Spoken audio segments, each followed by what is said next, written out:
The camera is actually not only understanding your hand movements, but interestingly is also able to understand what objects you are holding in your hand.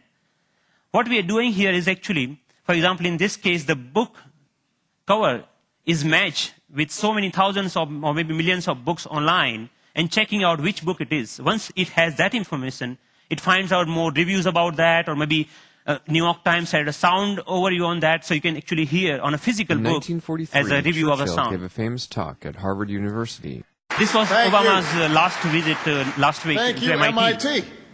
And in particular, I want to thank two outstanding MIT So I was professors. seeing the live of his talk outside in just a newspaper.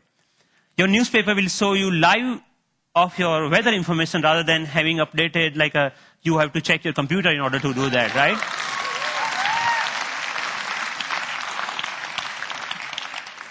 When I'm going back, I can just use my boarding pass and to check, oh, my flight has been how much delayed. Because at that particular time, I'm not feeling of opening my iPhone and checking out a particular icon.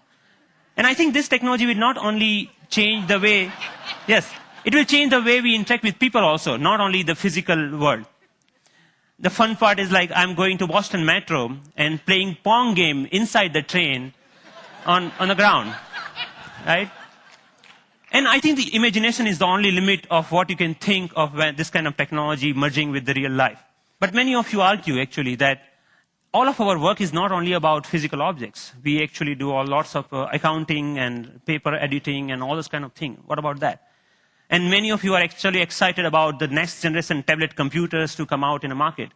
So rather than waiting for that, I actually made my own, and just using a piece of paper. So what here I did is remove the camera. All the cameras, webcam, have a microphone inside that camera. I removed that microphone from that.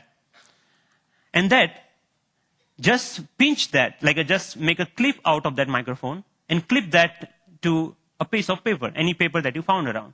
So now the sound of the touch is exactly getting me when exactly I'm touching the paper. But the camera is actually tracking where my fingers are moving.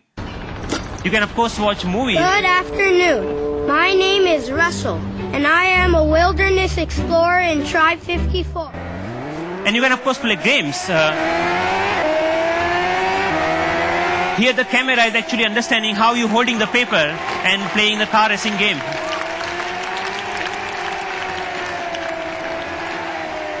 Many of you already must have thought, okay, you can browse. Yeah, of course you can browse to any website. So you can do all sort of computing on a piece of paper wherever you need it.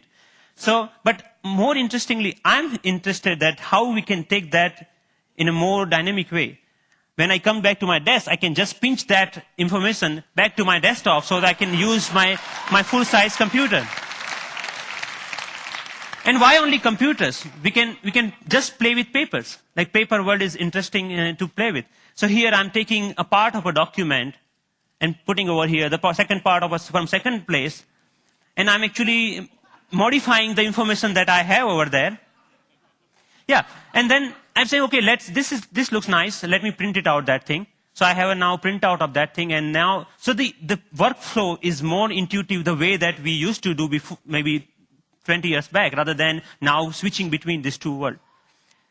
So as a last thought, I think that integrating information to our everyday objects will not only help us to get rid of the digital divide, the gap between these two worlds, but will also help us in some way to stay human, to be more connected to our physical world.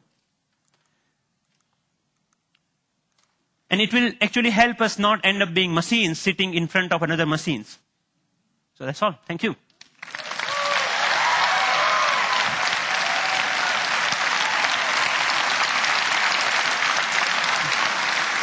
Thank you. Thank you. Thank you. Thank you. Thank you. So Pranav, first of all, I mean, you're a genius. This is incredible. Really. Thanks a lot. What are you doing with this? Is there a company being planned, or is this research forever, or what? So there are lots of companies, actually sponsored companies of Media Lab, interested in taking this ahead in one or other way. The companies like mobile phone operators want to take this in a different way than the NGOs in India are thinking that why can we only have sixth sense? We should have a fifth sense for missing sense people who cannot speak. Maybe this technology can be used for them to speak out in a different way, maybe speaker system. I mean, what are your own plans? Are you staying at MIT, or are you going to do something with it? I'm trying to make this more available to people so that anyone can develop their own sixth sense device, because the hardware is actually not that hard to manufacture or something hard to make your own. And I will provide all the open source software for them, maybe starting next month. So that open source? Wow. Yeah.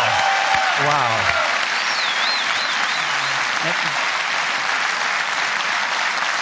Are you going to come back to India with some of this at some point? Yes, of course.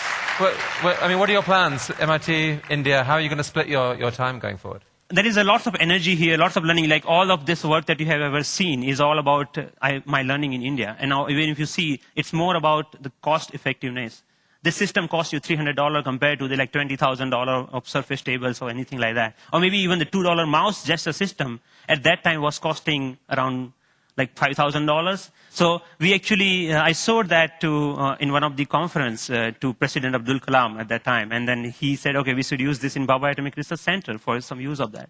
So I'm more excited about how I can bring the technology to masses rather than just staying that technology into lab or environment, something like that.